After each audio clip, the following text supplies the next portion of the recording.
धन्य है वह लोग जो परीक्षा में स्थिर रहते हैं, क्योंकि वह खरा निकलकर जीवन की वह अनमोल दौलत पाएगा जिसका वादा प्रभु ने अपने प्रेम करने वालों से किया है।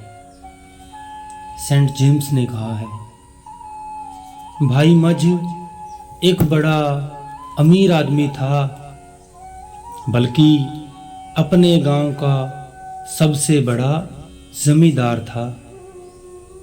वह सुल्तान सखी सरवर का उपासक था। एक दिन इत्तेफाक से गुरु अर्जन साहिब के सत्संग में चला गया। उसे सत्संग अच्छा लगा। फिर पिछले जन्मों का कर्मों का हिसाब उदय हुआ। गुरु से नाम मांगा। गुरु साहिब ने पूछा, भाई तू किसे मानता है? उसने जवाब दिया, जी मैं सखी सरवर को मानता हूं। तब गुरु साहब ने कहा, अच्छा, तेरे घर में जो पीर खाना है पहले उसको तोड़ कर आ, तब नाम दूंगा। भाई मच गया और पीर खाने की ईंट ईंट बिखेर दी, तोड़ कर रख दी। सबने कहा कि तूने बड़ा पाप किया है, सुल्तान तुझ पर मुसीबत लाएगा, हम तुम्हारा साथ नहीं देंगे। भाई मज ने जवाब दिया कि अब जो हो सो हो। जब पीर खाना गिरा और वह गिराकर गुरु साहिब ने अधिकारी देखकर उसको नाम दे दिया और साथ ही परीक्षा के लिए भी रख दिया। कभी उसके घोड़े मर गए, कभी बैल मर गए, कभी कुछ मर गया, कभी कुछ नुकसान हो गया। फिर चोरों ने उसका सारा सामान चोरी कर लिया। लोगों ने कहा, देखा सखी सरवर का पीर खाना गिराया, उसकी सजा है, अब फिर पीर खाना बना दो। मज बोला, कुछ परवाह नहीं, वह गरीब हो गया, कर्जदार भी हो गया। कर्ज देने वालों ने कहा कि या तो कर्ज चुका या गांव छोड़ दे। लोगों ने कहा कि सुल्तान का पीर खाना बना ले, सब कुछ ठीक हो जाएगा। लेकिन भाई मज ने अपना निश्चय नहीं छोड़ा। वह अपने निश्चय पर दृढ़ रहा। गांव छोड़कर बाहर रहने लगा। एक बेटी, खुद और उसकी औरत। अब जमींदारों को और काम भी तो नहीं आता। बेचारा बाहर से घास लाता, उसे बेचकर पैसे कमाता और गुजारा करता।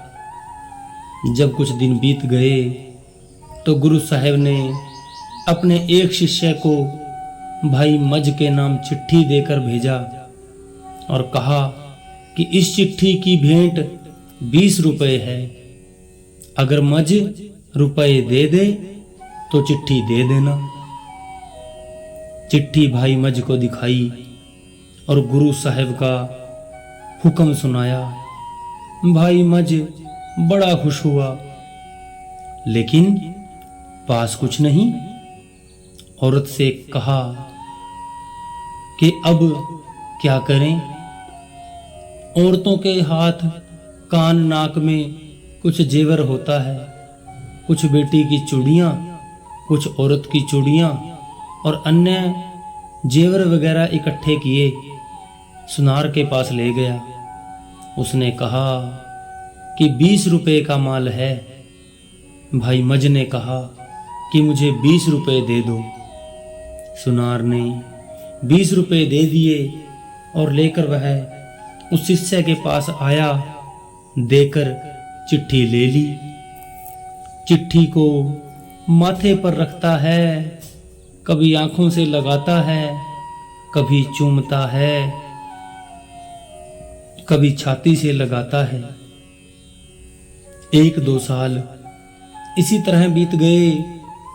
एक दिन गुरु साहब ने फिर एक शिष्य को और चिट्ठी देकर भेजा और कहा, इसकी भेंट 25 रुपए। देखो किस शिष्य का हौसला है कि ऐसी तकलीफें बर्दाश्त करे।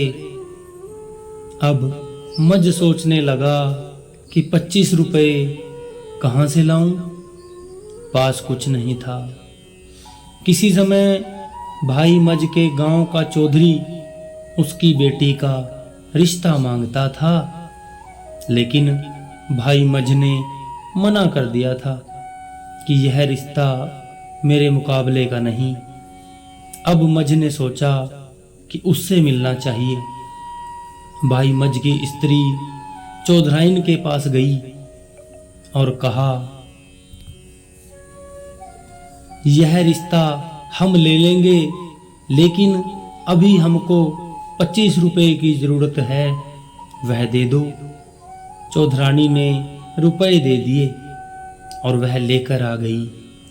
शिष्य को रुपए देकर चिट्ठी ले ली और पहले की तरह चिट्ठी से बहुत प्यार करता है। गुरु साहिब को अभी और परीक्षा लेनी थी।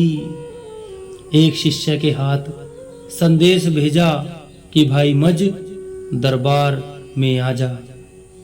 भाई मज सब कुछ छोड़कर परिवार को साथ लेकर दरबार में आ गया। लंगर के बर्तन साफ करना, लंगर के लिए लकड़ियां लाना उनका रोज का काम था। कुछ दिन के बाद गुरु साहिब ने पूछा, भाई मज रोटी कहाँ खाता है? शिष्यों ने कहा कि सारी संगत लंगर में खाती है, वह भी वहीं खाता है। तब गुरु साहिब ने कहा, यह तो मजदूरी हो गई, सेवा तो नहीं। भाई मज की औरत ने सुना और जाकर पति से कहा कि गुरु साहिब ने ये वचन कहे हैं।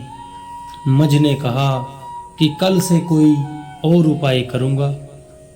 अब वह आधी रात को जंगल में जाता है, लकड़ियां काट कर लाता और बाजार में बेचकर उससे गुजारा करता। बाकी वक्त वह और उसका परिवार लंगर में सेवा करते। कैसा सख्त इम्तिहान लिया गया है उस प्यारे सतगुरु के द्वारा। एक दिन भाई मज जंगल में गया कि आंधी आ गई। लकड़ियों का बोझ उठाता, लेकिन आंधी उठाकर फेंक देती। आखिर बड़ी मुश्किल से लकड़ियां उठाकर चल पड़ा कि हवा का झोंका आया और लकड़ियों समेत एक कुएं में जा गिरा। अब गुरु बेखबर नहीं होता। इधर यह घटना हुई, उधर गुरु अर्जुन साहब नंगे पैर दौड़ पड़े और हुक्म दिया, रस्सी और तख्ता लाओ। सारी संगत दौड़ी आई कि पता नहीं क्या हो गया। कुएं पर गए। गुरु साहिब ने एक शिष्य से कहा कि भाई मंज को आवाज दो कि लकड़ियां फेंक दे और आप तख्ता पकड़ ले, हम उसे ऊपर खींच लेंगे। रस्सी और तख्ता लटका दिए गए, लेकिन भाई मज ने कहा कि पहले लकड़ियों को बाहर निकालो, फिर मैं निकलूंगा। शिष्यों ने कहा कि देख तेरे साथ क्या हुआ, छोड़ दे गुरु को और निकल आ बाहर। भाई मज ने कहा, गुरु साहब को कुछ ना कहो, इससे मेरा मन दुखी होता है। पहले लकड़ियां निकालो, क्योंकि ये गुरु के लंगर के लिए हैं, यदि भीग गई तो जलेंगी नहीं। वैसा ही किया गया। पहले लकड़ियां और फिर वह आप निकला। इसका नाम है शरण। जब निकला तो गुरु अर्जन साहिब ने दयाल होकर कहा, मांग, क्या मांगता है? मैं तुझे तीनों लोकों का राज दे दूंगा। उसने कहा, हे सतगुरु, मुझे तो सिर्फ तू ही चाहिए। यह सुनकर गुरु साहिब ने भाई मज को छाती से लगा दिया और वर दे दिया। मंज प्यारा गुरु को, गुरु मंज प्यारा, मंज गुरु का बोही था, जंग लगावन हारा। गुरु साहिब ने कहा कि जिसको तू नाम दे देगा वह सीधा संसार सागर से पार हो जाएगा।